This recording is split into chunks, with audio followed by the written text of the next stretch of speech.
آج کا جو ہمارا موضوع ہے وہ ہے اخلاص ایمان کی اساس۔ اس مضمون کو تحریر کیا ہے فقیہ صابر سروری قادری نے اور یہ مضمون شائع ہوا ہے ماہنامہ سلطان الفقر نومبر 2025 میں۔ اسلام دین فطرت اور مکمل ضابطۂ حیات ہے۔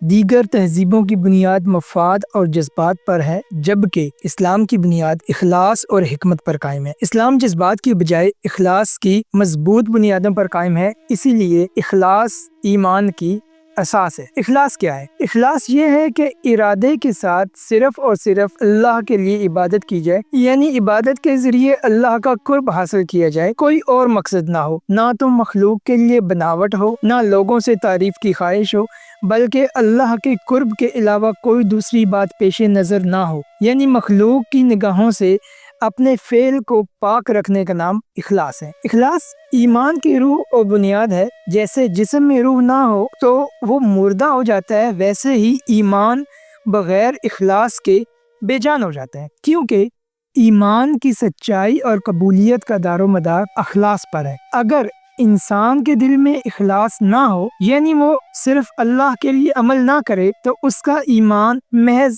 ظاہری دعویٰ بن کر رہ جاتا ہے۔ قرآن و احادیث کی روشنی میں اخلاص کی اہمیت کا اندازہ لگایا جا سکتا ہے۔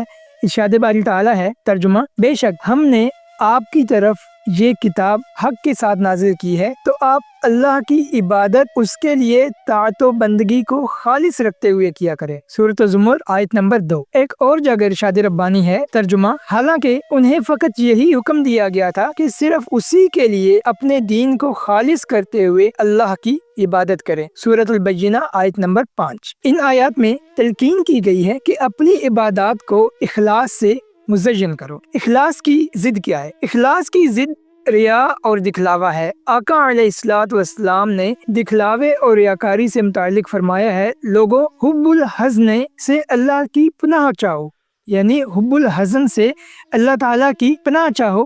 لوگوں نے عرض کیا، یا رسول اللہ صلی اللہ علیہ وسلم، حب الحزن کیا ہے؟ آپ صلی اللہ علیہ وسلم نے فرمایا کہ جہنم میں ایک وادی ہے جس سے جہنم خود روزانہ 400 مرتبہ پناہ مانگتی ہے۔ اس میں وہ لوگ داخل ہوں گے جو اپنے اعمال میں ریاکاری کرتے ہوں گے۔ یہ حدیث کنز الاعمال 7515 نمبر ہے اس کا۔ جتنے مرضی اعمال صالح کر لیے جائیں، لیکن اگر ان میں اخلاص نہیں تو وہ سب ضائع ہے۔ اخلاص دنیا و آخرت دونوں میں بہت اہمیت کا حامل ہے۔ حضرت محمود بن لبید رضی اللہ تعالیٰ عنہ سے مروی ہے کہ نبی کریم صلی اللہ علیہ وسلم نے فرمایا، مجھے تمہارے اوپر سب سے زیادہ شرک اصغر کا خوف ہے۔ لوگوں نے پوچھا، یا رسول اللہ صلی اللہ علیہ وسلم، شرک اصغر سے کیا مراد ہے؟ نبی کریم صلی اللہ علیہ وسلم نے فرمایا، ریاکاری۔ اللہ تعالیٰ قیامت کے دن ریاکاروں سے فرمائے گا، جب لوگوں کو ان کے اعمال کا بدلہ دیا جائے گا کہ جنہیں دکھانے کے لیے دنیا میں تم اعمال کرتے تھے، ان کے پاس جاؤ اور دیکھو کیا ان کے پاس اس کا کوئی بدلہ ہے۔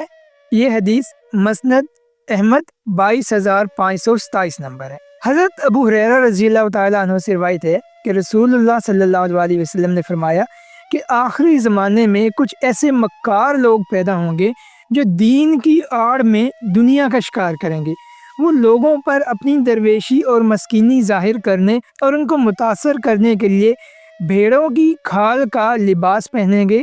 ان کی زبانیں شکر سے زیادہ میٹھی ہوں گی، مگر ان کے سینوں میں بھیڑیوں کے سے دل ہوں گے۔ ان کے بارے میں اللہ تعالیٰ کا فرمان ہے، کیا یہ لوگ میری ڈھیل دینے سے دھوکہ کھا رہے ہیں یا مجھ سے نڈر ہو کر میرے مقابلے کی جرات کر رہے ہیں؟ پس مجھے اپنی قسم ہے، میں ان مکاروں پر انہی میں سے ایسا فتنہ کھڑا کروں گا جو ان کے عقل مندوں اور داناؤں کو بھی حیران بنا کے چھوڑے گا۔ یہ حدیث جامع ترمذی میں موجود ہے اور اس کا نمبر ہے 2404۔ مذکورہ بالا حدیث سے معلوم ہوا کہ ریاکاروں کی یہ خاص قسم کہ عابدوں اور زاہدوں کی صورت بنا کر اور اپنے اندرونی حال کے بالکل برعکس ان خاصان خدا کی سی نرم و شیریں باتیں کر کے اللہ کے سادہ لوح بندوں کو اپنی عقیدت کے جال میں پھانسا جائے اور ان سے دنیا کمائی جائے، بدترین قسم کی ریاکاری ہے، اور ایسے لوگوں کو اللہ تعالیٰ کی تنبیہ ہے کہ وہ مرنے سے پہلے اس دنیا میں بھی سخت فتنوں میں مبتلا کیے جائیں گے۔ حضرت ابو بکر صدیق رضی اللہ تعالیٰ عنہ فرماتے ہیں، اخلاص یہ ہے کہ بندہ اپنے اعمال کا عوض نہ چاہے۔ حضرت سیدنا سہل تسری رحمۃ اللہ علیہ فرماتے ہیں کہ اخلاص یہ ہے کہ بندے کا ٹھہرنا اور حرکت کرنا بھی خالصتاً اللہ رب العزت کے لیے ہو جائے۔ حضرت سیدنا ابو عثمان نشاپوری رحمۃ اللہ علیہ فرماتے ہیں کہ اخلاص یہ ہے کہ بندہ فقط خالق کی طرف ہر وقت متوجہ رہنے سے مخلوق کو دیکھنا بھول جائے۔ حضرت سیدنا جنید بغدادی رحمۃ اللہ علیہ فرماتے ہیں کہ اخلاص اللہ اور اس کے بندے کے درمیان ایک ایسا راز ہے، اسے فرشتے نہ جانے کہ لکھ لیں اور شیطان بھی نہ جانے کہ خرابی پیدا کرے، اور خواہش نفس کو بھی اس کا علم نہ ہو کہ اسے اپنی طرف مائل کرے۔ اخلاص اگر اعلیٰ ہو اور عمل قلیل بھی ہوں تو وہ کثیر بن جاتا ہے، اور اس کے برعکس اگر صدق و اخلاص کمزور ہو تو عمل جس قدر بھی ہو وہ قلیل ہو جاتا ہے۔ ایک دفعہ اللہ کے برگزیدہ نبی سیدنا داؤد علیہ السلام نے بارگاہ الہی میں عرض کیا کہ وہ اس ترازو کو دیکھنا چاہتے ہیں جس میں قیامت کے دن لوگوں کے اعمال تولے جائیں گے۔ ان کی خواہش پوری ہوئی، مگر جب انہیں وہ ترازو دکھایا گیا تو آپ علیہ السلام اسے دیکھ کر بے ہوش ہو گئے، اور ان کے منہ سے صرف اتنا نکلا کہ اتنا بڑا ترازو۔ عرض کیا، یا اللہ، ہمارے چھوٹے چھوٹے اعمال اتنے بڑے ترازو میں تولے جائیں گے؟ جواب ملا، ہاں، ہم اعمال کا چھوٹا بڑا ہونا نہیں بلکہ یہ دیکھیں گے کہ یہ کتنے اخلاص سے کیے گئے تھے، یا ان میں دکھاوے اور ریاکاری کو کتنا دخل تھا۔ ہم اخلاص کے ساتھ کیے گئے چھوٹے سے چھوٹے عمل کا بدلہ پہاڑوں کے بقدر دیتے ہیں، اور پہاڑ اتنے ہی بڑے ترازو میں تولے جا سکتے ہیں۔ گویا اخلاص سے کیے جانے والے چھوٹے سے چھوٹا عمل بھی بارگاہ رب العزت میں شرف قبولیت حاصل کر کے اپنے کرنے والے کی نجات اور بخشش کا ذریعہ بن سکتا ہے، جبکہ دکھاوے کے لیے اور ریاکاری سے کیا گیا بڑے سے بڑا عمل بھی بیکار ہے۔ آقا علیہ الصلوۃ والسلام نے فرمایا، مومن کی نیت اس کے عمل سے بہتر ہے اور منافق کا عمل اس کی نیت سے بہتر ہے، اور ہر ایک اپنی نیت پر عمل کرتا ہے۔ پس مومن جب کوئی عمل کرتا ہے تو اس کے دل میں نور پھوٹ پڑتا ہے۔ اخلاص کے درجات۔ اخلاص کے 2 درجے ہیں، مخلص اور مخلص۔ جو کیفیت اخلاص کی ابتدا میں ہو اس کو مخلص کہتے ہیں، اور جس نے اخلاص کا سارا راستہ طے کر کے منزل حاصل کر لی ہو اس کو مخلص کہتے ہیں۔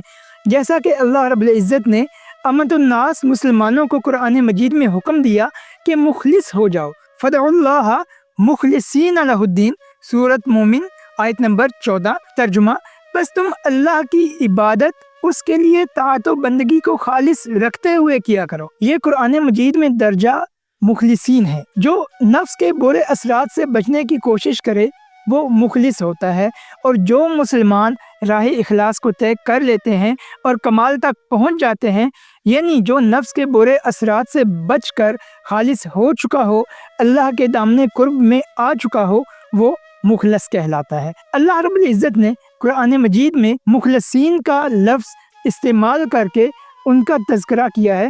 جب شیطان نے کہا کہ میں تیرے سب بندوں کو گمراہ کروں گا، تو اسے بھی امر الہی سے حفاظت الہی کے تحت استثناء کرنا پڑا۔ قال فبعزتک لأغوینہم اجمعین الا عبادک منہم المخلصین۔ اس نے کہا کہ سو تیری عزت کی قسم، میں ان سب لوگوں کو ضرور گمراہ کرتا رہوں گا سوائے تیرے ان بندوں کے جو چنیدہ وہ مخلصین ہوں گے۔ مخلصین اللہ رب العزت کی پناہ میں آ جاتے ہیں اور محفوظ ہو جاتے ہیں۔ شیطان کے حملے مخلصین پر ہوتے رہتے ہیں، شیطان ان کو بہلاتا پھسلاتا رہتا ہے۔ وہ لوگ جو مخلص نہیں ہوتے، شیطان ان پر حملہ نہیں کرتا، کیونکہ وہ پہلے ہی ریاکاری کے مرتکب ہو رہے ہوتے ہیں۔ شیطان ریاکاروں پر اپنی طاقت نہیں لگاتا، کیونکہ وہ تو پہلے ہی اس کی پیروی کر رہے ہوتے ہیں، اخلاص سے خالی ہوتے ہیں اور شیطان کے دوست ہوتے ہیں، اور شیطان اپنے دوستوں پر حملہ نہیں کرتا۔ چونکہ شیطان کا مخلصین پر بس ہی نہیں چلتا، کیونکہ وہ محفوظین ہو چکے ہوتے ہیں، تو وہ اپنے تمام تروار مخلصین پر آزماتا ہے۔ مخلصین میں علماء کرام، صالحین، قراء، نعت خوان اور دیگر عام مسلمان شامل ہیں۔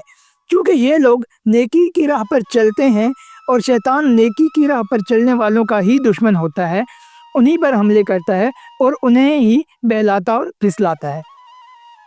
اخلاص اس کیفیت کا نام ہے جس میں بندہ جو بھی کرتا ہے اللہ کی محبت، رضا، قرب جوئی، دیدار اور حکم کی تعمیل کے لیے کرتا ہے۔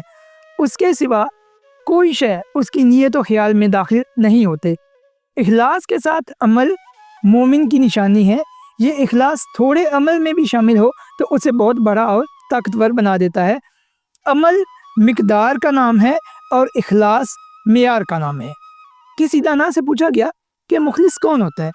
فرمایا مخلص وہ ہے جو اپنی بھلائیوں کو یوں چھپاتا ہے جیسے اپنی برائیوں کو، جسے لوگوں سے اپنی تعریف اچھی نہ لگے۔ حضرت یحییٰ بن معاذ رحمۃ اللہ علیہ فرماتے ہیں کہ عمل کو عیوب سے اس طرح پاک صاف نکال لینا اخلاص ہے جس طرح گوبر اور خون سے دودھ کھینچ کر نکال لیا جاتا ہے۔ سلطان الفقر ششم حضرت سخی سلطان محمد اصغر علی رحمۃ اللہ علیہ اخلاص نیت کے بارے میں فرماتے ہیں، اخلاص بہت بڑی نعمت ہے، کیونکہ جس نے اخلاص کو پا لیا تو اس نے گویا نفس کو قابو کر لیا، اور جس نے نفس کو قابو کر لیا اس نے اللہ تعالیٰ کو راضی کر لیا، اور اللہ تعالیٰ کی رضا کائنات کی سب سے بڑی نعمت ہے۔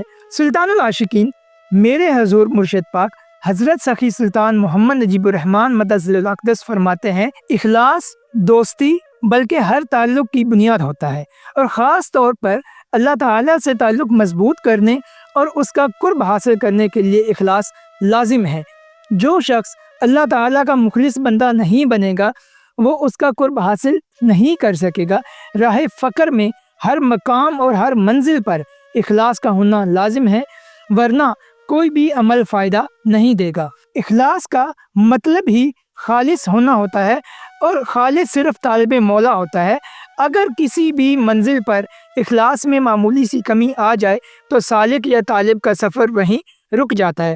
بڑے بڑے طالب اپنے اعمال اور مرتبے کی نمود و نمائش کی وجہ سے اپنے مقام سے گر جاتے ہیں، اور پھر زندگی بھر منزل حاصل نہیں ہوتی، کیونکہ یہ ریاکاری کے زمرے میں آتا ہے۔ اخلاص کی کسوٹی یہ ہے کہ جو بھی عمل کرنے لگے دل میں یہ نیت موجود ہو کہ اس عمل کا مقصد صرف اور صرف اللہ تعالیٰ کو راضی کرنا ہے۔ صدق و اخلاص کیسے حاصل ہو؟ اللہ رب العزت نے قرآن مجید میں اس کا طریقہ بھی ارشاد فرمایا ہے کہ یا ایھا الذین آمنوا اتقوا اللہ وکونوا مع الصادقین، سورۃ توبہ آیت نمبر 119، یعنی اے ایمان والو اللہ سے ڈرتے رہو اور اہل صدق کی معیت میں شامل رہو۔ مندرجہ بالا آیت کریمہ میں اللہ رب العزت نے بہت اہم بات ارشاد فرمائی ہے، اور وہ یہ ہے کہ اللہ سے ڈرو اور صدق اختیار کرنے والوں کی، صدق والوں کی صحبت میں شامل رہو۔ یہ نہیں فرمایا کہ صدق کرو، بلکہ یہ فرمایا کہ اللہ سے ڈرو اور اہل صدق کے ساتھ شامل ہو جاؤ۔ یعنی اگر اہل صدق و اہل اخلاص کے ساتھ وقت گزارو گے تو تمہیں بھی صدق و اخلاص کی دولت نصیب ہوگی۔ صدق و اخلاص محنت و مشقت سے نہیں ملتا، بلکہ صدیقین و مخلصین کی صحبت سے ملتا ہے۔ یہی صحبت قرب الہی کی طرف رہنمائی کرتی ہے، اور اس رہنمائی کرنے والے کو مرشد کامل اکمل کہتے ہیں۔ جو دل غفلت، ریا اور نفس کے دھوکے سے میلا ہو وہ مرشد کامل کی صحبت اسے صاف کر کے اخلاص کا آئینہ بنا دیتی ہے۔ صحبت مرشد میں بندہ وہ سب کچھ سیکھ لیتا ہے جو کتابوں میں نہیں ملتا، کیونکہ مرشد وہ نہیں جو ظاہری باتیں سکھائے، بلکہ مرشد وہ ہے جو نیت یعنی باطن کو بدل دے۔ حضرت جنید بغدادی رحمۃ اللہ علیہ فرماتے ہیں کہ اخلاص ایک راز ہے جو اللہ اپنے محبوب بندوں کے دلوں میں ودیعت کرتا ہے۔ یہ راز مرشد کامل کی صحبت میں ہی کھلتا ہے، کیونکہ جو شخص خود کو جاننا چاہے اسے چاہیے کہ وہ کسی جاننے والے کے پاس جائے، اور وہ مرشد کامل اکمل ہی کی ہستی ہے جس کے بغیر دل کے اندرونی امراض جیسا کہ ریاکاری، تکبر، شہرت کی طلب اور نیت کی خرابی کا علاج مشکل ہے۔ حضرت بایزید بسطامی رحمۃ اللہ علیہ فرماتے ہیں کہ جب تک کسی مرشد کامل کے ہاتھ میں ہاتھ نہ دیا جائے اخلاص کی خوشبو بھی نصیب نہیں ہوتی۔ مرشد کامل اکمل ہی کی یہ شان ہے کہ وہ انسان کو ریاکاری سے نکال کر اخلاص میں داخل کرتا ہے، نفس کی پیروی سے نکال کر اللہ کی رضا کی طرف لے جاتا ہے اور ظاہر پرستی سے نکال کر باطن کی حقیقت سے آشنا کر دیتا ہے۔ آج کے اس پرفتن دور میں جب ہر طرف نفسا نفسی کا عالم ہے، صرف سلطان الفقر ہفتم، میرے سلطان العاشقین، میرے حضور مرشد پاک حضرت سخی سلطان محمد نجیب الرحمن مدہ ذلہ الاقدس ہی وہ واحد ہستی ہیں جو مرشد کامل اکمل جامع نور الہدا کے مرتبے پر فائز ہیں۔ آپ کی صحبت میں دل کا زنگ دور ہوتا ہے اور بندہ اخلاص کی حقیقت کو سمجھنے لگتا ہے۔ محترم قارئین، اگر آپ روح کو روشنی اور نفس کو شکست دینا چاہتے ہیں تو آئیے سلطان العاشقین حضرت سخی سلطان محمد نجیب الرحمن مدہ ذلہ الاقدس کی صحبت حاصل کریں، جہاں سے اخلاص نصیب ہوتا ہے اور اللہ کی رضا و معرفت کا سفر شروع ہوتا ہے۔ بقول اقبال، خودی کو کر بلند اتنا کہ ہر تقدیر سے پہلے، خودی کو کر بلند اتنا کہ ہر تقدیر سے پہلے خدا بندے سے خود پوچھے، بتا تیری رضا کیا ہے۔